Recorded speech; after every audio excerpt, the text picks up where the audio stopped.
तो हम लोग उत्तोलक के बारे में पढ़ चुके हैं। उत्तोलक के 3 भाग होते हैं। क्या क्या?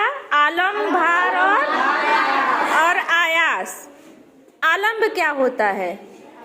कोई बताएगा? बताओ। आलम्ब जहाँ पर जोड़ होता है और वहाँ स्वतंत्रता पूर्वक हम घूम सके वो वस्तु। जहाँ पर हमारा उत्तोलक स्वतंत्रता पूर्वक घूम सके उसे हम आलम्ब कहते हैं। लकी बताओ, इसमें आलम्ब कहाँ है? यहाँ पर। कहाँ पर? यहाँ बीच में। क्यों यहीं पर आलम्ब है? मैम क्योंकि मैम यहाँ से स्वतंत्रता पूर्वक घूम रहा है ये।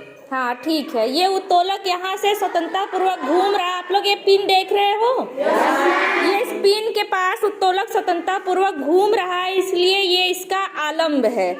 अब हम इस उत्तोलक के आगे, ये जो आगे का पोर्शन है, यहाँ पर हम लोग क्या रखते हैं? भार रखते हैं। तो भार सभी लोग जानते ही हैं। उसके बाद आयास क्या होता है? आयास को हम लोग एक और नाम से जानते हैं, वो है बल। यानी कि हमारे उत्तोलक में जहाँ पर बल लगता है उसे हम क्या कहते हैं? आयास कहते हैं। ठीक है, तो उत्तोलक के कितने भाग होते हैं? कोई एक बच्चा बताए। कौन बताएगा? चलो बताओ। कौन कौन? आलम्ब, भार, आयास। ठीक है, बैठ जाओ। तो उत्तोलक के 3 भाग होते हैं, आलम्ब, भार और आयास। इसके आधार पे हम लोग उत्तोलक के प्रकार को पढ़ेंगे कि उत्तोलक कितने प्रकार के होते हैं। ठीक है? अच्छा, हम लोग बल लगाते हैं, तो कोई बताएगा कि बल क्या होता है? बल क्या होता है? कोई बताएगा? बताओ गौरव। किसी धक्का या खिंचाव को बल कहते हैं। वेरी गुड, ठीक है, बैठ जाइए। धक्के या खिंचाव को, किसी वस्तु पर किसी वस्तु द्वारा लगाए गए धक्के या खिंचाव को बल कहते हैं। बल का मात्रक क्या होता है? न्यूटन। बल का मात्रक होता है न्यूटन। चलिए हम लोग उत्तोलक के प्रकार की तरफ चलते हैं। इसके लिए आपको एक ट्रिक याद करना पड़ेगा। वो ट्रिक है, देखिए क्या है।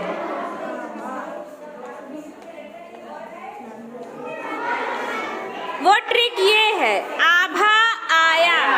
आभा किसका नाम है? लड़की का। तो यहाँ पे आई होना चाहिए ना? लेकिन हम लोग पढ़ेंगे आभा आया।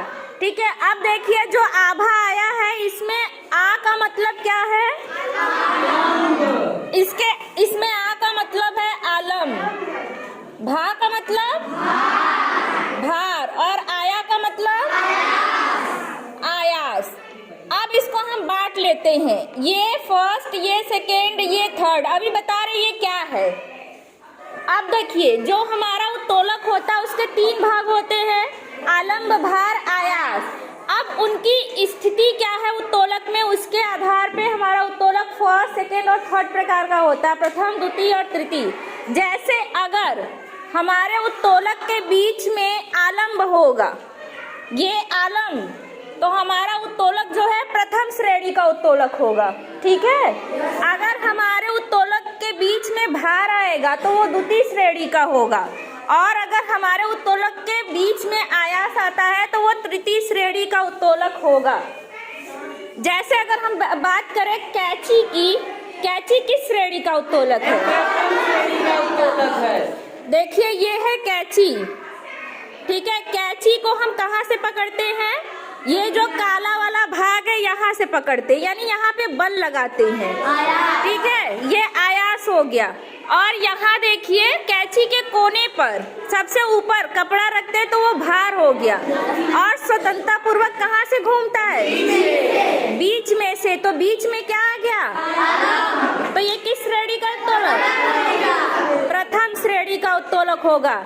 यानी बीच में जो भी रहेगा, आलम्ब रहेगा तो प्रथम श्रेणी का, भार रहेगा तो द्वितीय श्रेणी का, और आयास रहेगा तो तृतीय श्रेणी का हमारा उत्तोलक होगा। अच्छा, कोई बताएगा ये चिमटी जो है किस श्रेणी का उत्तोलक है? चलो पूछते हैं सनी से। सनी बताओ ये किस श्रेणी का उत्तोलक है? लो, तृतीय श्रेणी। कैसे? मैम यहाँ पर जुड़ा हुआ है। हाँ, तो यहाँ पर आलम्ब हुआ और और यहाँ पर भार लगता है। देखिए यहाँ पर हम किसी रोटी को पकड़ना होता है तो यहाँ पर ऐसे पकड़ते हैं, ठीक है। इसीलिए यहाँ पर भार हुआ। और यहाँ पर हम बल लगाते हैं, और यहाँ पर इस बल लगाते हैं जहाँ वह आयास होता है। हाँ, तो बल कहाँ पे लग रहा है? यहाँ पर बीच में। बीच में लग रहा है। तो बीच में अगर आयास है तो किस श्रेणी का उत्तोलक हुआ? तृतीय श्रेणी का। तृतीय श्रेणी का। सबको समझ में आया? जो बीच में रहेगा यहाँ पे लिखा हुआ है आभा आया, देख लीजिए आलम्ब बीच में है कि भार बीच में कि आयास, उसी अनुसार फर्स्ट, सेकेंड और थर्ड श्रेणी का हमारा उत्तोलक होगा। सबको समझ में आया?